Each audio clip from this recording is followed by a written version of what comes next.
வணக்கம். Welcome to diabetes eye openers with doctor Indu. என் பேர் டாக்டர் இந்துமதி குபேரன். நான் மும்பையில் டயபெட்டிஸ் ஸ்பெஷலிஸ்ட்டாக ப்ராக்டிஸ் பண்ணுறேன். இன்றைக்கி நான் சக்கரை நோயை பற்றி பேச போகிறதில்ல. இன்றைக்கி நான் டிமென்ஷியா இன் த எல்டர்லி அதை பற்றி தான் பேச போகிறேன். டிமென்ஷியானா தமிழில் மறதி நோய். நான் முன்னமே நிறைய வீடியோஸில் சொல்லியிருக்க மாதிரி 65 வயதுக்கு மேற்பட்டவர்கள் ஜீரியாட்ரிக் ஏஜ் குரூப்பில் வருவாங்க.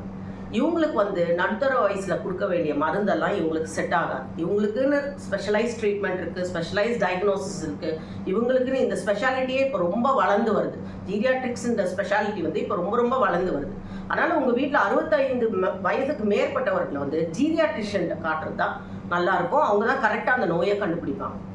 இந்த மறதி நோய்க்கு வருவோம். இப்போ டிமென்ஷியா அப்படின்றது ஒரு நியூரலாஜிக்கல் டிசீஸ். அதனால் இது நியூராலஜிஸ்ட் பேசுகிறது தான் கரெக்டு. இருந்தாலும் நான் இந்த டிமென்ஷியா சர்க்கரை நோயாளிகளுக்கு, எஸ்பெஷலி சர்க்கரை நோயாளிகளுக்கு வரக்கூடிய டிமென்ஷியா பற்றி தான் இன்றைக்கி நான் உங்களுக்கு ஒரு விழிப்புணர்வை ஏற்படுத்துறதுக்காக தான் இந்த காணொலி. டிமென்ஷியானா மறதி நோய். அதாவது வீட்டில் இருக்க பெரியவருக்கோ அந்த பாட்டிக்கோ கம்ப்ளீட்டாக அதாவது இது லாஸ்ட் ஸ்டேஜில் தான் இந்த சிம்டம்ஸ்லாம் வரும். முதல் ஸ்டேஜில் இந்த சிம்டம்ஸ்லாம் வராது. ஏர்லி ஸ்டேஜில், லாஸ்ட் ஸ்டேஜில் அவங்களுக்கு கம்ப்ளீட்டாக எல்லாத்தையும் மறந்துடுவாங்க. வீட்டில் இருக்கவங்களையே அவங்களால அடையாளம் கண்டுக்க முடியாது, ரெக்கக்னைஸ் பண்ண முடியாது. அவங்க இப்போ தான் சாப்பிட்ருப்பாங்க, ஆனால் திருப்பி 1 மணி நேரம் கழிச்சு எனக்கு சாப்பாடு போடு அப்படின்வாங்க. ஃபுல்லாக நாளெல்லாம் தூங்கிட்டே இருப்பாங்க. இமோஷ்னலி லபைலாக இருப்பாங்க. ரொம்ப கோவம் வரும், இல்லை ரொம்ப எரிச்சல் படுவாங்க. இதெல்லாம் இவங்களை சமாளிக்கிறதே அந்த ஃபேமிலி மெம்பர்ஸ்க்கு ரொம்ப பெரிய கஷ்டமாக இருக்கும். வெளியே அவங்க தன்னிச்சையாக இயங்கவே முடியாது அவங்களால. அவங்க யாரையாவது ஒருத்தரை டிபெண்ட் பண்ணிகிட்டே தான் இருப்பாங்க. இந்த நோய் இந்த அளவுக்கு முத்தி போகிறதுக்கு முன்னாடி கொஞ்சம் முதல்ல சில அறிகுறிகள் இருக்கும் இந்த பெரியவங்களுக்கு. அதாவது முதல்ல அவங்களோட பேச்செல்லாம் கொஞ்சம் குறைய ஆரம்பிக்கும். நல்ல கலகலப்பாக பேசுகிறவங்க பேச்சை குறைச்சிப்பாங்க. டே டைமில் நிறைய தூங்குவாங்க, நைட் டைமில் கம்மியாக தூங்குவாங்க. அப்புறம் நிறைய இந்த மாதிரி ஒரு டிப்ரெசிவ் ஃபேஸில் ஒரு சேட்னஸ் இதாகும். அப்புறம் தானாக செஞ்சிட்டு இருக்க வேலைக்கெல்லாம் மற்றவங்களை டிபெண்ட் பண்ண ஆரம்பிப்பாங்க. இந்த மாதிரி அறிகுறிகள் இருந்தால் உங்கள் பெரியவங்களுக்கு, வீட்டு பெரியவங்களுக்கு உடனே டாக்டர் அன்னைக்கு சிஜிஏ அப்படின்னு ஒரு அசஸ்மெண்ட் இருக்குது. அதாவது காம்ப்ரிஹென்சிவ் ஜீரியாட்ரிக் அசஸ்மெண்ட். இதில் சில டெஸ்ட்டுகள் வரும்.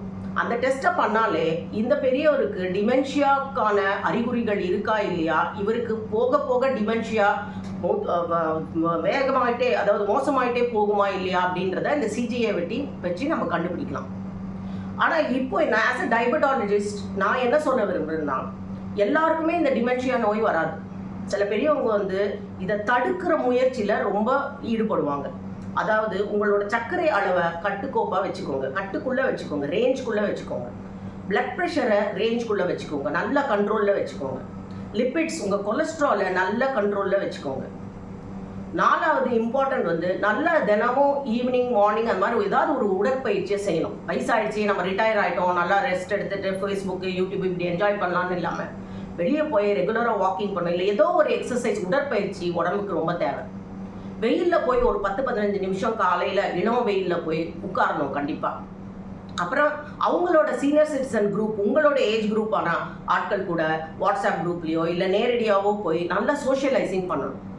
இதெல்லாம் நீங்கள் பண்ணாலே இந்த டிமென்ஷியா அப்படின்ற மறதி நோய், இது ரொம்ப கொடுமையான நோய். இதுக்கு வைத்தியமும் கிடையாது. இந்த நோய் வந்தவங்கள மட்டும் பாதிக்காது, அவங்கள குடும்பத்தாரும் ரொம்ப சஃபர் பண்ணலாம். ஸோ இந்த நோயிலேருந்து தப்பிக்கணும்னா, இதிலேருந்து நம்ம தடுக்கணும்னா இந்த டிமென்ஷியாவை, இதெல்லாம் தான்: sugar control, BP control, cholesterol control, வெயிலில் உட்கார்றது, சோஷியலைசிங் அண்ட் சுடோக்கு, பசில்ஸ், இந்த மாதிரி நிறைய மூளைக்கு ரொம்ப வேலை கொடுக்குற மாதிரி நீங்கள் உங்கள் மூளையை சுறுசுறுப்பாக வச்சுக்கிட்டாலே இந்த மறதி நோயிலேருந்து நம்ம காப்பாற்றிக்கலாம். நன்றி, வணக்கம்.